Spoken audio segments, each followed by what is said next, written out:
नमस्कार दोस्तों, स्वागत है एक बार फिर से आपका डेली न्यूज़ एनालिसिस में। आई होप आप सभी स्वस्थ होंगे और अपनी तैयारी को सुधार देते होंगे और उसी क्रम में हम आपके लिए रोज़ सुबह 10 बजे करंट अफेयर्स की कक्षाएँ लेके आते हैं ताकि आपकी एग्ज़ाम की तैयारी एक सफल मोड़ की तरफ आपको ले जाए।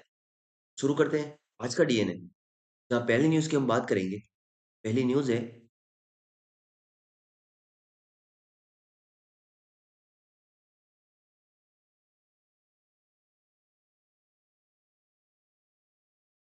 पहली न्यूज़ है कि हाल ही में जो खेलो इंडिया गेम्स हैं, खेलो इंडिया गेम्स में हमने क्या किया है, राजस्थान की रैंक कौन-सी हुई है पहली बात तो।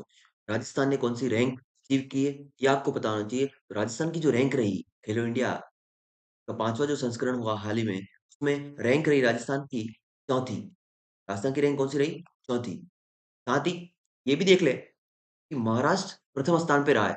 अब महाराष्ट्र के में क्या रखना है, सिर्फ़ इतना ध्यान रखना है कि महाराष्ट्र की रैंक प्रथम है।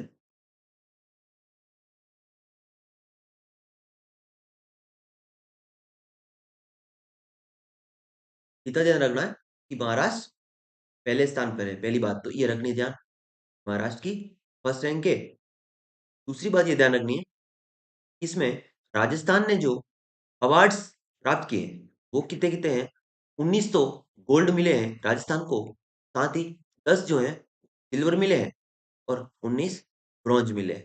यानी गोल्ड और ब्रॉन्ज की संख्या सेम है। राजस्थान को टोटल अवार्ड मिले हैं 48, ठीक है? 48 तो अवार्ड की संख्या है और याद रख लेना गोल्ड और ब्रॉन्ज की संख्या सेम है, तो सिल्वर की जो है वो 10 है, ठीक है? इतनी बात पता होनी चाहिए। फिर हमें क्या ध्यान रखना है? हमें ध्यान रखना है कि जो इस बार खेलो इंडिया यूथ गेम्स का ये संस्करण था, वो कौन-सा था?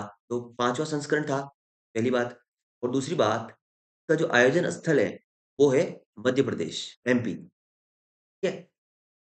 इतनी बात अगर आपको पता है, तो आपका यहाँ से कोई क्वेश्चन रुकेगा नहीं और इतना ही पूछेगा वो।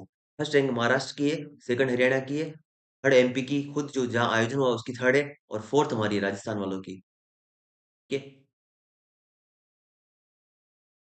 फिफ्थ संस्करण है और आयोजन स्थल मध्य प्रदेश है। ये बात आप ध्यान रखेंगे। शुरू करते हैं अपना काम। आज जो है मेन रूप से इस बजट जो 2023-24 की हम बात करें, इसमें जो मुख्य घोषणाएँ हुई, उनके आधार पर अब इम्प्लीमेंटेशन भी शुरू हो रहा है। तो इसमें कुछ ऐसा काम भी है, जिसको हमने पहले से वो प्रस्तावित था और उसको करना था। उसी के संदर्भ में हम देख लेते हैं कि बजट बजट जो है 2023-24 उसमें कौन-कौन सी घोषणाएँ राज्य सरकार ने की है और वो क्या-क्या हैं, जो इम्पोर्टेंट है वो। उनको देखेंगे और उनको देखने का तरीका भी ये होगा हमारा अब कि एमसीक्यू फॉर्म में देखें ताकि ज़्यादा बेहतर रूप से हम उसको समझ पाएँ या याद रख पाएँ। ज़्यादा लॉन्ग टर्म की मेमोरी में चला जाएगा अगर एमसीक्यू फॉर्म में आपके सामने कोई क्वेश्चन आएगा या कोई कंटेंट आएगा तो। अब यहाँ देखिए क्वेश्चन क्या पूछा इन्होंने कि मुख्यमंत्री निशुल्क पशु-पक्षी अस्पताल और ट्रॉमा सेंटर कहाँ स्थापित किया जा रहा है? बताइए आप कहाँ स्थापित किया जा रहा है?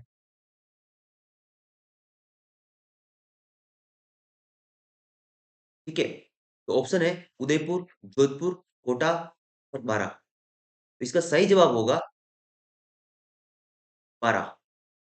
सही जवाब क्या हो जाएगा? 12 यानी 12 में हाल ही में मुख्यमंत्री अशोक गहलोत ने यहाँ पे इसका अनावरण कर दिया है निःशुल्क पशु-पक्षी अस्पताल और ट्रॉमा सेंटर का। तो आप ध्यान रखेंगे, क्या ध्यान रखेंगे? इसका सही आंसर हो जाएगा 12। नेक्स्ट, लम्पी रोग से जो देखो, अब हमने ये पढ़ा कि पशुओं के लिए हमने पहली जो क्वेश्चन की फॉर्म में न्यूज़ पढ़ी थी कि निःशुल्क पशु-पक्षी अस्पताल ट्रॉमा सेंटर आरा में खोला जा रहा है। क्यों ना हम पशु-पक्षियों से संबंधित जितनी भी न्यूज़ है, राज्य सरकार उनके लिए जो कल्याणकारी योजना ला रही है, कर रही है काम, उन सारों को एक साथ पढ़ लें। उसी के संदर्भ में हमने क्या किया कि हमने ये भी पढ़ लिया, देख लेंगे यहाँ पे कि जो लम्पी रोग है, लम्पी रोग से अगर दुधारू जो गाय थी, दुधारू गाय अगर आपके घर की दुधारू गाय थी, वो लम्पी रोग से ग्रसित हुई और मर गई, तो सरकार ने बोला है इस बजट 2023-24 में कि उनको हम सहायता राशि प्रदान करेंगे। अब सहायता राशि कितनी प्रदान होगी? तो ऑप्शन है 30,000, फर्स्ट ऑप्शन है 20,000, दूसरा ऑप्शन है 40,000, तीसरा है 25,000 और चौथा है 15,000। आप सोचिए इसको अगर आपका सही आंसर होता है वो पता हो तो आप दिमाग में बोलिए उसको, ताकि वो बेहतर रूप से याद रहेगा आपको। तो 40,000 इसका सही आंसर है।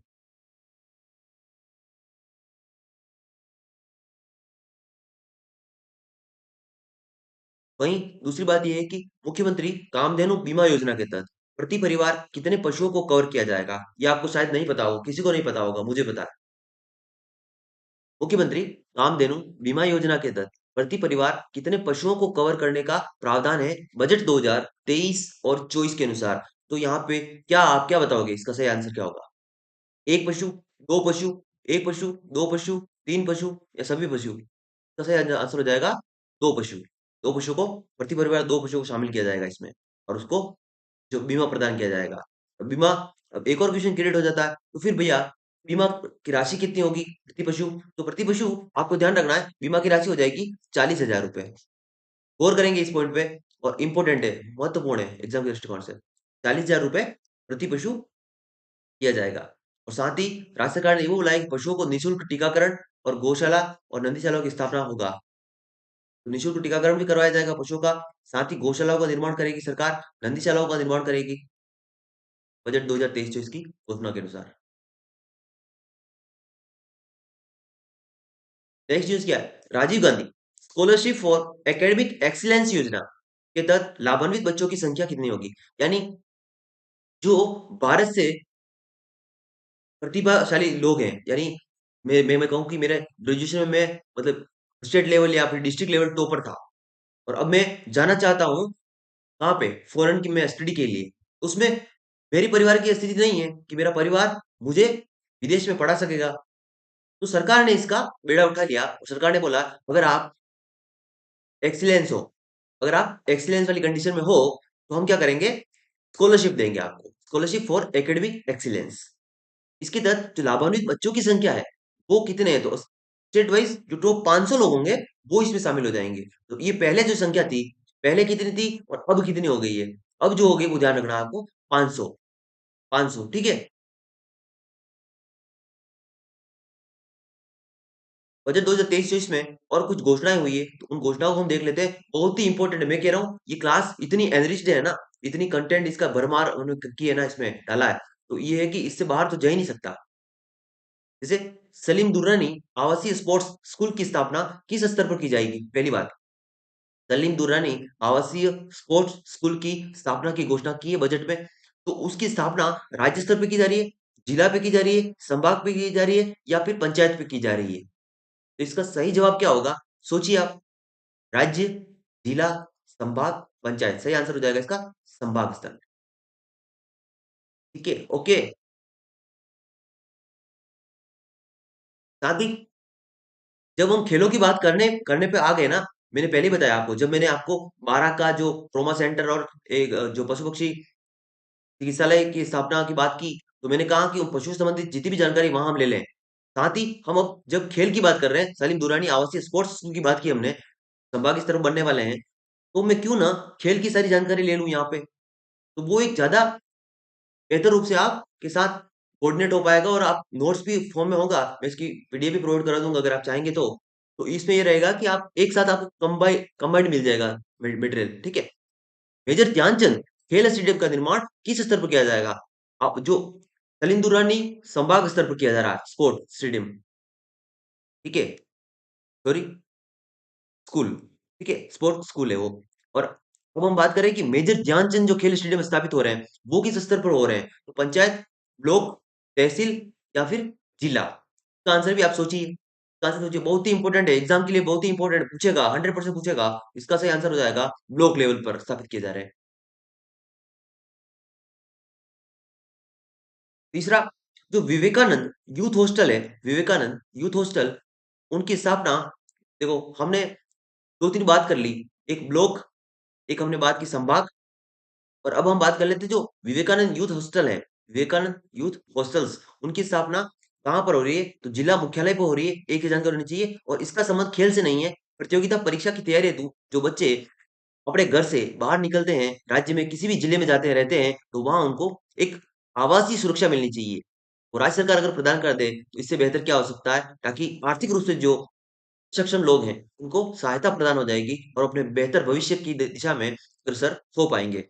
तो उसी के संदर्भ में जिला मुख्यालय पर विवेकानंद यूथ हॉस्टल्स की स्थापना की जा रही है। विवेकानंद यूथ हॉस्टल कहाँ बनाया जा रहा है? जिला मुख्यालय पर। ये आपको ध्यान रखना है। और मुख्य उद्देश्य जो है इनका, प्रतियोगिता परीक्षा जो तैयारी वाले बच्चे बच्चे हैं ना, उनको एनरिच्ड करना है या उनको वहां रखना है। तो खेलों से संबंधित मैं और जानकारी बात करूं, तो इस बजट में खेलों से संबंधित और क्या प्रावधान हुए हैं, तो जो मैचिंग ग्रांट था, मेजर ध्यानचंद खेल स्टेडियम की हमने बात की थी, तो उसी के तहत जो मैचिंग ग्रांट की सीमा थी, वो अब 25 लाख नहीं है, अब वो है 1 करोड़। 25 लाख से बढ़ाकर 1 करोड़ कर दी गई है मैचिंग ग्रांट की सीमा। खेलों से संबंधित जो जानकारी है, उसमें हम मैचिंग ग्रांट की सीमा देखेंगे, तो राज्य सरकार ने इस बजट में मैचिंग ग्रांट की सीमा कितनी कर दी है, तो आप याद रखेंगे 1 करोड़ रुपए कर दिए। कितनी कर दिए? 1 करोड़ रुपए कर दिए। बात को गौर करेंगे, ध्यान रखेंगे, बहुत ही इंपॉर्टेंट है।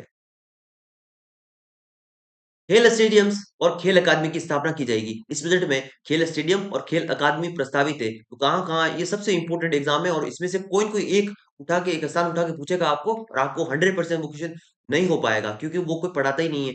तो देख लेते हैं, सबसे पहले हम खेल स्टेडियम्स की इस बार के जो प्रस्तावित हैं खेल स्टेडियम बनने वाले हैं। हरनौत हरनौत प्रतापगढ़ में बनने वाला है।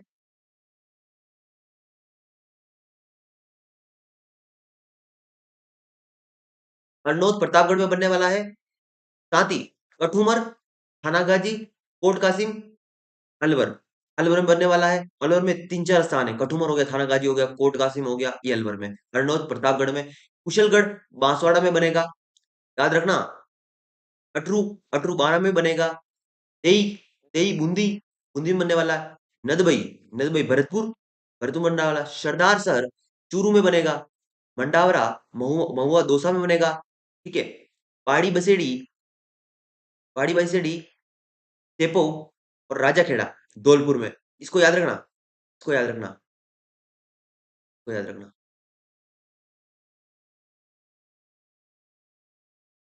जमवा रामगढ़ जयपुर में बनने वाला है। मलसीसर मंडावा झुंझुनू में बनने वाला है। बिलाड़ा जोधपुर, पिपाड़ बालेसर जोधपुर। बिलाड़ा, पिपाड़ और बालेसर जोधपुर में। तेगाना नागौर में। लाडनू नागौर में। केतारण सुमेरपुर पाली में। पाटोदा सवाईमाधोपुर में।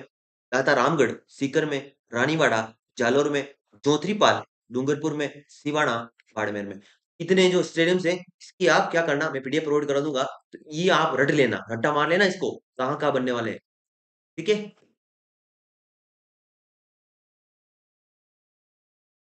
अब बात कर लेते हैं थोड़ी सी और स्पोर्ट्स के बारे में। क्या बात करनी है हमें कि स्पोर्ट्स कॉम्प्लेक्स कहाँ बन रहा है, राज्य में स्पोर्ट्स कॉम्प्लेक्स कहाँ बनेगा। सबसे इंपॉर्टेंट, सबसे एनरिच्ड क्वेश्चन लेके आया हूँ। लाइक कीजिए, शेयर कीजिए, सब्सक्राइब कीजिए। पहले स्पोर्ट्स कॉम्प्लेक्स की स्थापना कहाँ होने जा रही है? भरतपुर में। भरतपुर में स्पोर्ट्स कॉम्प्लेक्स बनेगा, पहली बात। दूसरी जानकारी, शूटिंग व तीरंदाजी की जो व्यवस्था कहाँ की जा रही है, शूटिंग व तीरंदाजी स्टेडियम्स कहाँ बनने वाले हैं? तो बीकानेर में बनेंगे। स्पोर्ट्स कॉम्प्लेक्स भरतपुर, शूटिंग तीरंदाजी बीकानेर। याद रखेंगे। चौगान स्टेडियम जयपुर का जीर्णोद्धार होगा।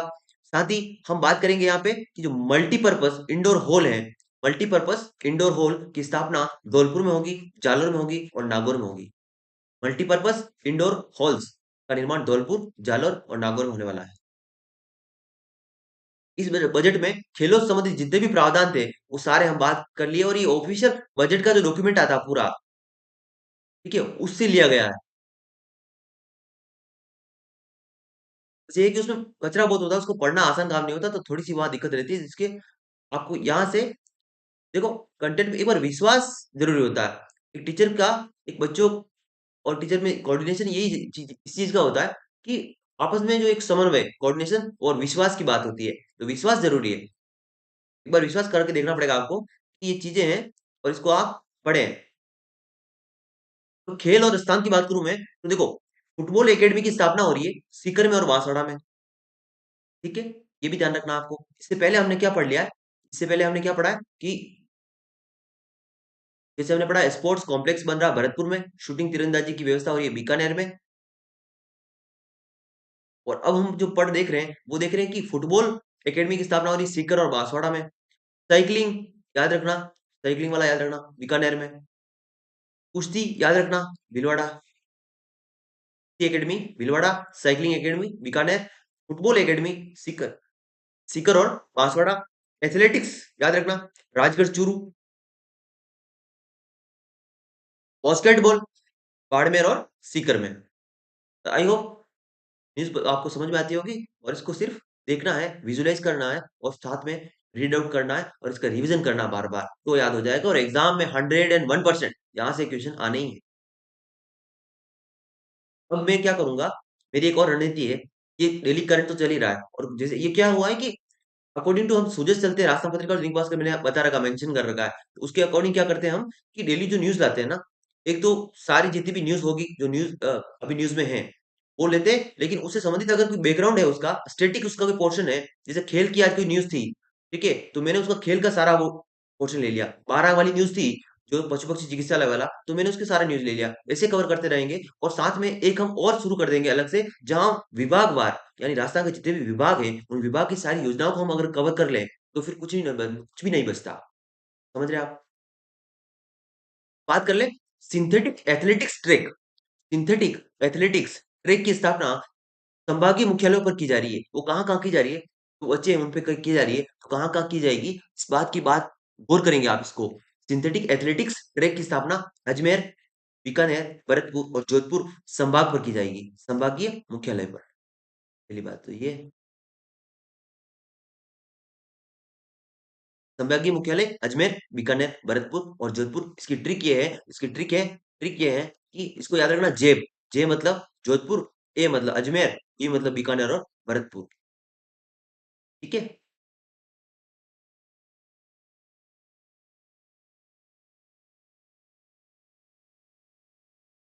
अब नेक्स्ट क्या न्यूज़ है कि स्टेट जो है, स्टेट स्पोर्ट्स इंस्टीट्यूट जोधपुर। पहली बात तो ये भी आपको पता चल गया कि स्टेट का स्पोर्ट्स इंस्टीट्यूट जोधपुर में स्थित है, और साथ ही यहाँ पे ये बहुत ही इंपॉर्टेंट न्यूज़ है भैया, बहुत ही इंपॉर्टेंट, मोस्ट इंपॉर्टेंट न्यूज़, इसको लगा लीजिए।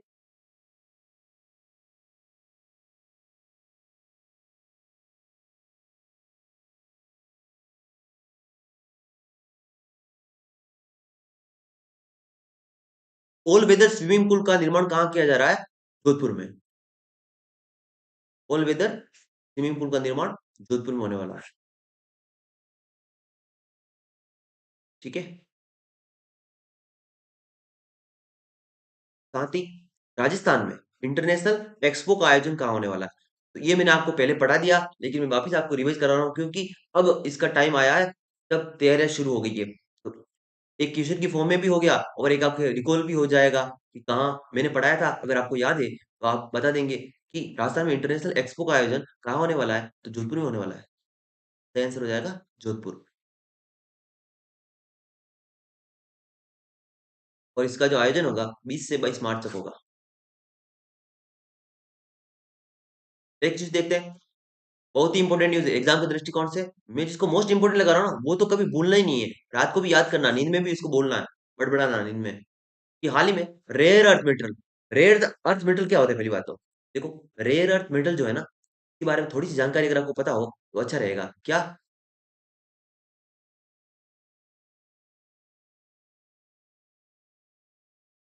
रेयर अर्थ मेटल के बारे में थोड़ी सी जानकारी आपको पता हो तो ये होनी चाहिए, जो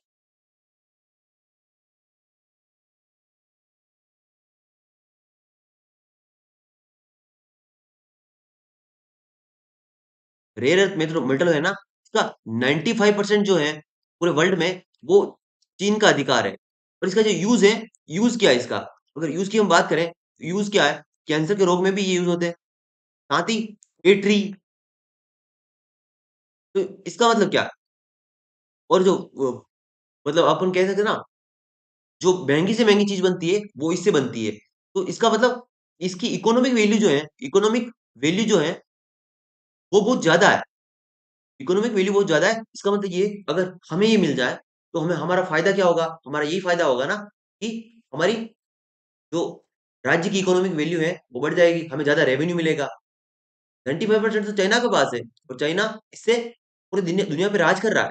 आज अगर एक दिन हमारे पास कोई चिप नहीं आया है, सारी जो बैटरी नहीं आया है, ठीक है, तो ये जो बनती है वो इससे बनती है, रेयर अर्थ मेटल से, तो हमारी हालत खराब हो जाती है। चाइना अपने हिसाब से इसको मैनिपुलेट करता है, अपने हिसाब से, क्योंकि डिमांड और सप्लाई का जो गेम है, उसमें डिफरेंस इतना आ जाता है कि वो जो मांग करेगा कि कल वो 100 रुपए लेता था किसी बैटरी के, आज वो 50,000 भी मांग करेगा तो लेनी पड़ेगी, और कोई ऑप्शन नहीं रहता। मैं बात कर रहा हूँ कि रेयर अर्थ मेटल के संदर्भ में हाल ही में कौन से जिले चर्चित हैं, यहाँ पर प्रारंभिक खोजें शुरू हुई है, प्रारंभिक जो संभावना है यहाँ पे खोजें हुई है, संभावना कहाँ कहाँ है, कौन कौन से जिले हैं राजस्थान के जहां संभावना दिख रही है।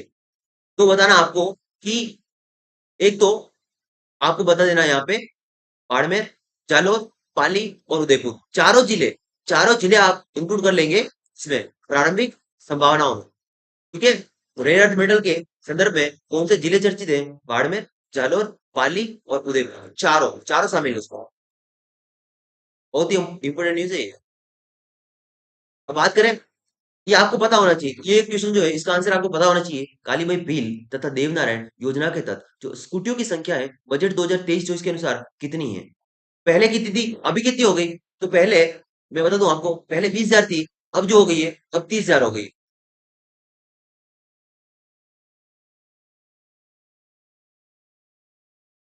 चिरंजीवी स्वास्थ्य बीमा योजना के तहत प्रति परिवार बीमा राशि कितनी है? चिरंजीवी स्वास्थ्य बीमा योजना के तहत प्रति परिवार बीमा राशि तो आपको बता देना, पहले कितना था और अभी कितना है। पहले 10 लाख था, अब 25 लाख हो गया।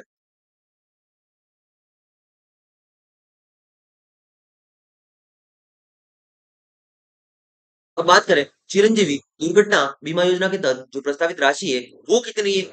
वो थी नॉर्मल वाली, ठीक है, सामान्य बीमा है, ये दुर्घटना बीमा है। याद रखना, दुर्घटना बीमा अगर बोले कोई तो आप क्या बताएंगे? दुर्घटना बीमा पहले था 5 लाख, अब हो गया है 10 लाख।